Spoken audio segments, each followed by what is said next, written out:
Hello my dear students, आप लोगों का इस नए वीडियो में स्वागत है।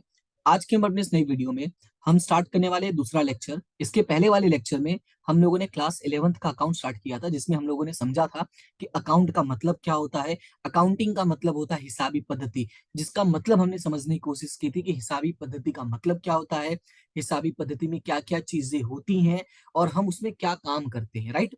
वो डेफिनेशन मैंने आपको एक्सप्लेन किया था। साथ ही साथ उस डेफिनेशन को मैंने बहुत ही डिटेल में कहते हैं ना एलिब्रेट किया था, उसका बहुत विस्तृत से चर्चा किया था और एक बहुत अच्छा सा एग्जांपल भी दिया था। तो उस क्लास को अगर आप लोगों ने नहीं देखा हो तो पहले उस क्लास को जरूर देख लेना। उसका जो लिंक है वो आपको मैं डिस्क्रिप्शन में दे दिया हूँ, ठीक है। फिर उसके बाद ये वीडियो देखोगे तो आपको ज्यादा समझ में आएगा। ओके, क्लियर है इतना। अभी बात करते हैं हमारे आज के टॉपिक की। तो आज का टॉपिक आपको सामने दिख रहा है। टॉपिक का नाम है हिसाबी पद्धति के लक्षण, यानी कैरेक्टरिस्टिक्स ऑफ अकाउंटिंग, राइट। तो अगर ये टॉपिक स्टार्ट करें इससे पहले मैं आपको कुछ बातें बताना चाहूंगा। देखो, सबसे पहले मैं पिछली क्लास की थोड़ी सी बात करता हूँ। तो पिछली क्लास में हम लोगों ने ये एक छोटा सा चार्ट देखा था। इस चार्ट में मैंने एक्सप्लेन किया था कि हमारा हिसाबी पद्धति होता क्या है। तो हिसाबी पद्धति बेसिकली क्या है, किसी भी व्यवसाय में जो भी व्यवहार या घटनाएं होती हैं, बेसिकली उनमें जो मौद्रिक स्वरूप के होते हैं, उन मौद्रिक स्वरूप के जो घटनाएं होती हैं उनको क्या करना, व्यवस्थित तौर से लिखना, लिखने के बाद उनका वर्गीकरण करना, निष्कर्ष निकालना और अर्थघटन करना। इसी बात को कहा जाता है आपका हिसाबी पद्धति। अब बात करते हैं लक्षण की, ठीक है। देखो, ये सिर्फ अकाउंट के लिए नहीं बताऊंगा मैं, ये किसी भी सब्जेक्ट में जब भी आप लक्षण पढ़ते हो, ठीक है।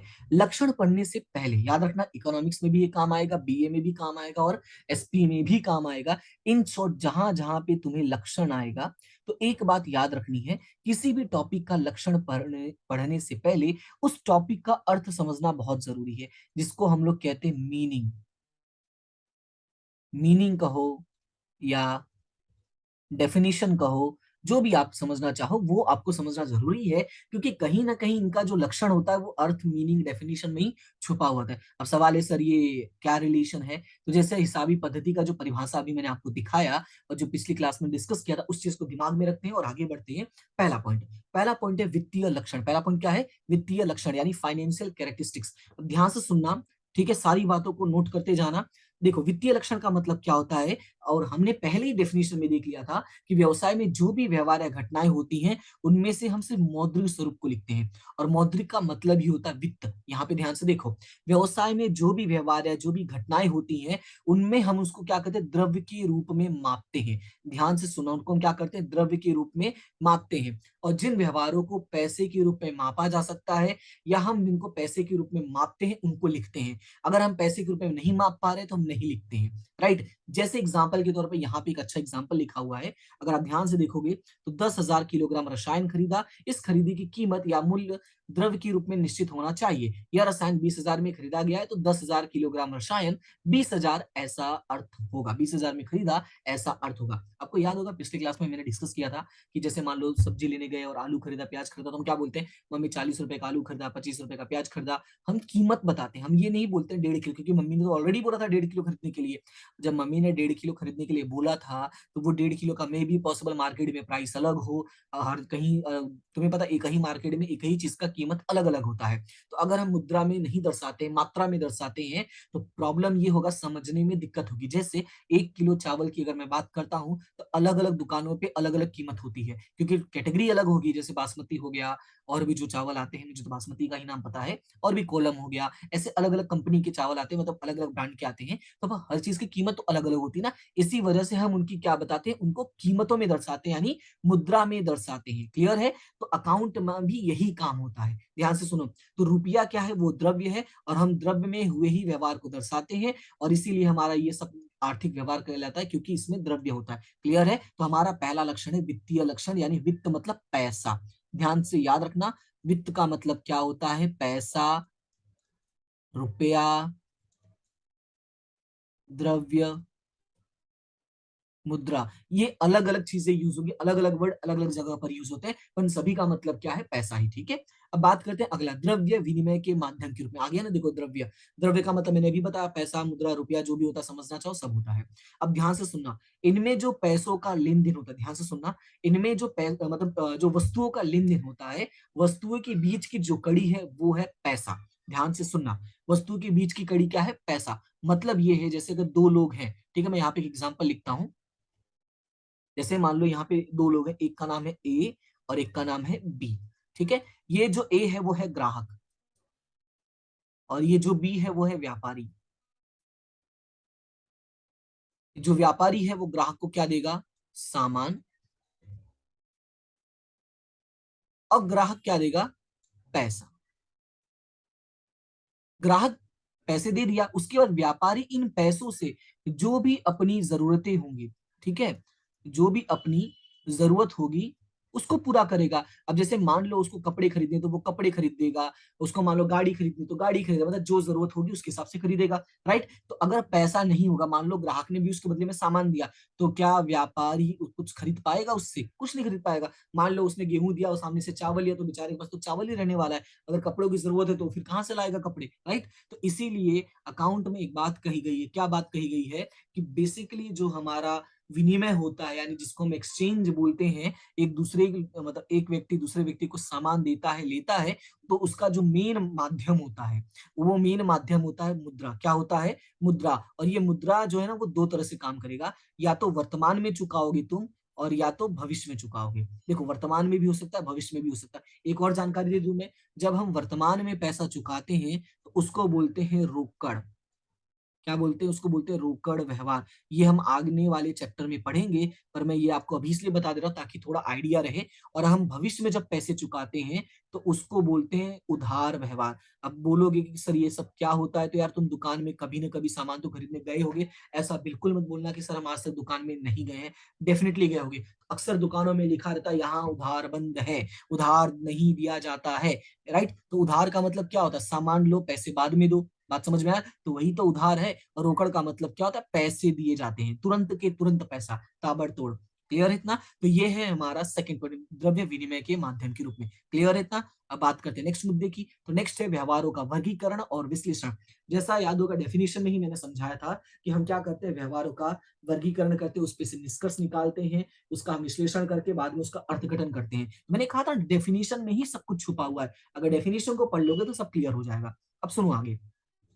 अब इसमें क्या लिखा गया है? इसमें यह लिखा गया है कि भाई किसी भी पद्धति में, ध्यान से सुनना, किसी भी व्यवसाय में, किसी भी जगह पर बहुत सारे व्यवहार होते हैं, अलग अलग व्यवहार होते हैं। अब अलग अलग व्यवहारों में कैटेगरी होती है, जैसे रोकड़ का हो सकता है या बिन रोकड़ का हो सकता है, जो अभी मैंने ऊपर समझाया। बिन रोकड़ का मतलब सामान्य भाषा में जिसको हम उधार व्यवहार कहते हैं। साथ ही साथ आवक का व्यवहार हो सकता है, खर्च का व्यवहार हो सकता है, संपत्ति का व्यवहार हो सकता है, दायित्व का व्यवहार हो सकता है। अब इतने सारे व्यवहार हो रहे हैं, तो हम क्या करते हैं, उन सारे व्यवहारों को, ध्यान से सुनना, उन सारे व्यवहारों को एक जगह लिखा जाता है, यानी कि वर्गीकरण। उसको क्या कहते हैं? वर्गीकरण कहते हैं। यानी एक जैसे व्यवहारों को एक जगह लिखना, उसको हम क्या बोलते हैं? वर्गीकरण। यानी एक जैसी चीजों को एक जगह रख दो, वो हो गया आपका वर्गीकरण। तो वर्गीकरण करके लक्षण के कारण उस बाबत के निर्धारित समय के सभी व्यवहारों को एक साथ एक ही स्थान पर देख सकते हैं। अब वर्गीकरण से फायदा क्या होगा? वर्गीकरण से फायदा होगा, जितने भी खर्च वाले व्यवहार एक जगह हो जाएंगे, जितने भी संपत्ति वाले व्यवहार एक जगह हो जाएंगे, जितने भी दायित्व वाले व्यवहार एक जगह हो जाएगा। ठीक है, जो भी रोकड़ का व्यवहार व्यवहार है एक जगह हो जाएगा।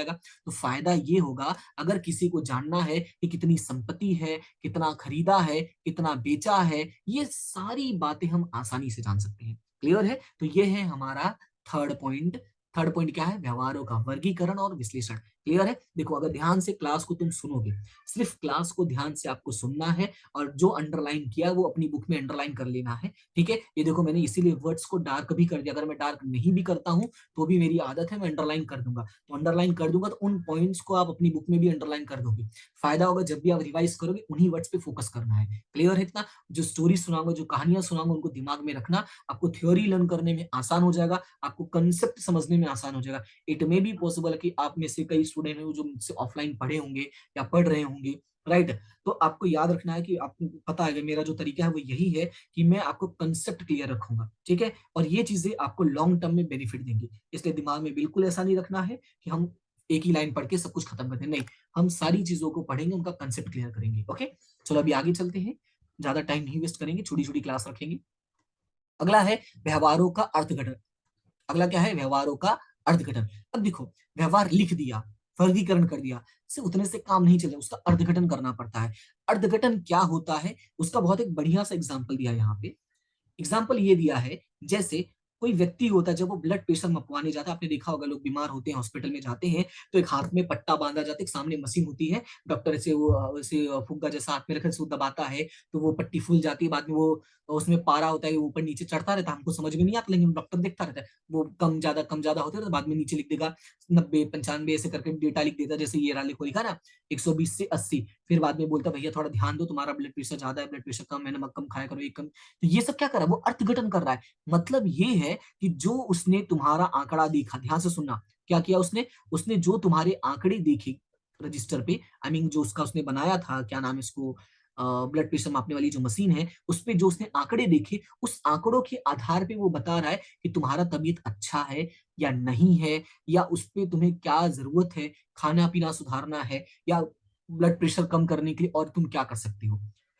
क्लियर है इतना, तो ये पहला एग्जांपल है। दूसरा एग्जांपल भी देखो यहाँ पे लिखा है, जैसे 20,000 का माल हमने बेचा था, 12,000 का खरीदा था, यानी 20,000 हमारी आय हुई, 12,000 हमारा खर्च हुआ, तो टोटल हमारा रिजल्ट क्या बना भाई, 8,000 का हमारा फायदा हो गया है, राइट। तो ये सारी चीजें क्या है, फायदा हुआ, ये क्या दर्शाता है, ये आपका अर्थघटन कर रहा है, और ये सारी चीजें पॉसिबल कब होंगी, जब आप उनको व्यवस्थित तौर से लिखोगे। क्लियर है इतना, तो ये हमारा चौथा पॉइंट है, व्यवहारों का अर्थघटन। ओके, अब बात करते हैं नेक्स्ट में, परिमाणात्मक जानकारी। नेक्स्ट क्या है, परिमाणात्मक।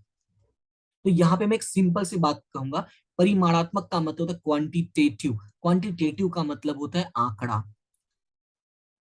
क्वांटिटेटिव का मतलब क्या होता है, आंकड़ा। मतलब ये है कि अकाउंट में हम सिर्फ आंकड़ों की बात करते हैं, कितने में खरीदा, कितने में बेचा, हमें नहीं बोलते हैं कि क्या बात है भाई सामान खराब है क्या, हाँ खराब है, हम ऐसे नहीं बोलते कितने का खराब है माल, 200 रुपए का, चलो कोई बात नहीं, हम ऐसे बात करते, क्या खराब है हम ये बात नहीं करते, पैसा गया, कितना पैसा गया, हम ये बात करते हैं। क्लियर है, जैसे अभी एग्जाम्पल देता हूं मैं, मान लो कि हम 10 रुपए का पानी पूरी खाने गए, ठीक है, मतलब पानी पूरी खाने गए, प्लेट में पानी पूरी खा, 3 पानी पूरी खा गए, एक का नुकसान हो गया, तो अकाउंट की भाषा में इसको कैसे बोलेंगे, हमारा 2.5 रुपए का नुकसान हो गया, मान लो 10 रुपए का 4 पानी पूरी आता है, तो अकाउंट बोलेगा भाई 2.5 रुपए का नुकसान हो गया। अकाउंट ये नहीं बोलेगा कि एक पानी पूरी का नुकसान हुआ, क्योंकि वो सिर्फ किसकी भाषा समझता है, अकाउंट आंकड़ों की भाषा समझता है। क्लियर है, तो ये उसका चौथा लक्षण है। परिमाणात्मक जानकारी का मतलब होता है आंकड़कीय जानकारी। ये पानी पूरी वाला एग्जाम्पल याद रखना है आपको, ठीक है। नेक्स्ट आगे बढ़ते हैं, अगला है आर्थिक निर्णय। अब आर्थिक निर्णय क्या होता है, देखो ये जो अकाउंट तैयार होता है ना, कोई भी कंपनी अपने लिए नहीं करती है। जैसे तुम नोटबुक मेंटेन करते हो ना, जैसे 10वीं की होगी, अभी 11वीं शुरू हो गया, इसको लगभग 2 महीना हो चुका है, तो तुम नोटबुक में आंसर्स लिख रहे हो, क्या तुम वो नोटबुक में आंसर अपने लिए लिख रहे हो, बिल्कुल नहीं। तुम्हें पता है स्कूल में चेक होगा, नहीं सही किए रहेंगे तो प्रिंसिपल भी मारेंगे, और जो टीचर्स पढ़ाते हैं वो भी मारेंगे, राइट, डबल धुलाई होगी, सो बेटर है डबल ढुलकी बनने से अच्छा है हम लिखते जाते हैं। अकाउंट का भी सेम है, कंपनी अपने लिए ही नहीं तैयार करती, बहुत सारे ऐसे लोग होते हैं जो कंपनी पे नजर बिठा के रखे हैं, वो जानना चाहते हैं कंपनी के बारे में। तो यहाँ पे जैसे लिखा है कि कंपनी के लेनदार कंपनी को उधार रकम देने संबंधी, यानी जो कंपनी के लेनदार होते हैं, यानी वो लोग जो कंपनी को उधार में पैसा देते हैं, वो जानना चाहते हैं भाई कंपनी कैसा चल रहा है, कंपनी का काम का सही चल रहा है कि नहीं चल रहा है। अंशधारी जो कंपनी में पैसा विनियोग करते हैं, देखो ये जो लेनदार होते हैं ना, ये कंपनी को पैसा उधार देते हैं, और ये जो अंशधारी होते हैं ना, ये कंपनी में पैसा विनियोग करते हैं, दोनों में अंतर है। अब क्या अंतर है वो आने वाली क्लासों में हम डिटेल में स्टडी करेंगे, ठीक है, उसका आप चिंता नहीं करो, फिलहाल अभी वर्ड्स पे फोकस करो, जो भी समझा रहा हूं उस पे फोकस करो, बाकी जो भी होगा हम धीरे धीरे स्टडी करते रहेंगे। तो लेनदार क्या होता है, उधार पैसा देगा, अंशधारी पैसा विनियोग करेगा, तो दोनों ही जानना चाहते हैं क्या पैसे लगाना सही है कि नहीं सही है, यहाँ तक कि कंपनी खुद जानना चाहता है कि भाई हमारा विकास हो रहा है या नहीं हो रहा है। और ये सारी बातें जो हम डिसीजन लेते हैं वो कैसे होते हैं, आर्थिक रूप से होते हैं, ध्यान से सुनना।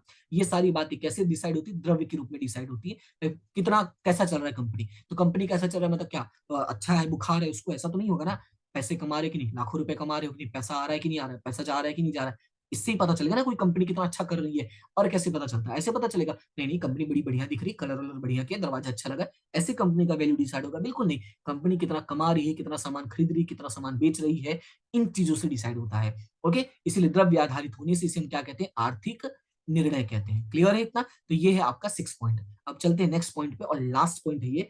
लास्ट पॉइंट क्या एक्सप्लेन कर सकता है, मतलब क्या करता है, ऐतिहासिक जानकारी। अब अकाउंट में जो भी चीजें होती है ना, वो भूतकाल की होती है, ध्यान से सुनना। अकाउंट में जो भी चीजें होती हैं वो भूतकाल की होती है। आप पूछोगे सर भूतकाल का मतलब क्या है? जैसे एक कंपनी है, मान लो तुम्हारी खुद की दुकान है, तो तुम्हारी खुद की दुकान है, क्या तुम्हें पहले से ही तुम लिख दोगे आज 5,000 रुपए का खर्चा हो किया? नहीं। जब तक पैसे वो तुम्हारे जेब से नहीं जाएंगे, तुम सामान नहीं खरीदोगे, तुम क्या बता दोगे लोगों को, दुनिया को, नहीं मेरा 5,000 रुपए खर्चा हो गया, मेरा 5,000 रुपए खर्चा हो गया? बिल्कुल नहीं। बेसिकली जो हम काम करते हैं, जो हमें खरीदना है, लेना है, बेचना है, चुकाना है, जब तक वो व्यवहार घट नहीं जाता है तब तक हम उसको नहीं लिखते हैं। तो बेसिकली जब कोई व्यवहार, घटना घटित हो गई है तो भैया तो वो तो भूतकाल ही बन गया ना, राइट? तो यही बात एक्सप्लेन करता है कि जो हमारा अकाउंट है वो भूतकाल के बारे में जानकारी देता है। अब भूतकाल की प्रॉब्लम ये है कि तुम भूतकाल को बदल नहीं सकते हो, जो होना था वो हो गया। बस फायदा क्या है? भूतकाल से सीखोगे और आने वाले समय में वो गलती नहीं करोगे। क्लियर है इतना? तो ये है आपका 7 पॉइंट। उसके बाद नीचे यहाँ पे एक छोटा सा मैंने चार्ट बनाया है। चार्ट ये एक्सप्लेन करता है कि जो अकाउंट है वो किस तरह से काम करता है।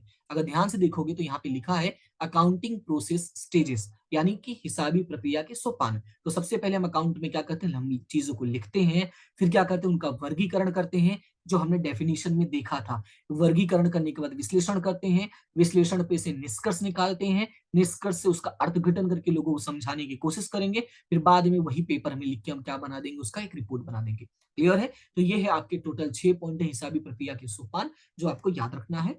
ठीक है? जब आपका आंसर आएगा लिखने के लिए तो आपका प्रेजेंटेशन करो, जितना बेटर करोगे उतना अच्छा रहेगा। जैसे अभी आप देखोगे यहाँ पे मैंने जो लिखा है, मैंने मेन मेन मुद्दों को हाईलाइट किया है। तो आपको ये वर्ड याद रखना है, मतलब ये बातें जो है ना, वो एनी हाउ जब आपको पूछा जाएगा तो एग्जाम में ये वर्ड्स यूज करोगे। जब ये वर्ड्स यूज करोगे तो आपकी जो वैल्यू होगी वो बढ़ जाएगी। क्लियर है इतना? समझ में आया? तो फिलहाल आज के लिए इतना ही कर रखते हैं। बाकी की क्लास में, मतलब बाकी की जो टॉपिक्स है वो हम कल डिस्कस करेंगे। फिलहाल मैं आपको अभी बता देता हूँ कि हम कल क्या डिस्कस करेंगे। हमारा कल का टॉपिक होगा हिसाबी पद्धति के उद्देश्य और हिसाबी पद्धति के लाभ। ठीक है? तो उम्मीद करता हूँ कि फिलहाल आज का टॉपिक आपको क्लियरली समझ में आया होगा। अगर समझ में आया है तो वीडियो को लाइक करना, अपने दोस्तों के साथ शेयर करना और कमेंट भी करना। ठीक है? चैनल को सब्सक्राइब तो करोगे, वो मुझे पता है कि करो, क्योंकि अगर मैं चीजें अच्छे से प्रोवाइड करूंगा तो डेफिनेटली आप जुड़ोगे, नहीं जुड़ोगे तो मैं समझ जाऊंगा भाई कि कहीं ना कहीं कुछ कमी है। ओके? हाँ, तो कमेंट करके जरूर बताना क्लास कैसी लगती है, क्लास कैसी नहीं लगती। कोई भी डाउट होता है तो वो बताना, अच्छा बुरा जो भी हो प्रॉपरली रिस्पॉन्स देना है। अगर आप रिस्पॉन्स दोगे तभी मुझे पता चलेगा, क्योंकि एक तो इसमें चेहरा भी नहीं दिख रहा तो मैं अंदाजा भी नहीं लगा पाऊंगा कि समझ पा रहे हो कि नहीं समझ पा रहे हो। सो आपका जो कमेंट होगा वही आपका चेहरा होगा। ओके? तो फिलहाल आज के लिए इतना ही, मिलते हैं नेक्स्ट क्लास में। तब तक के लिए thank you so much and have a good day.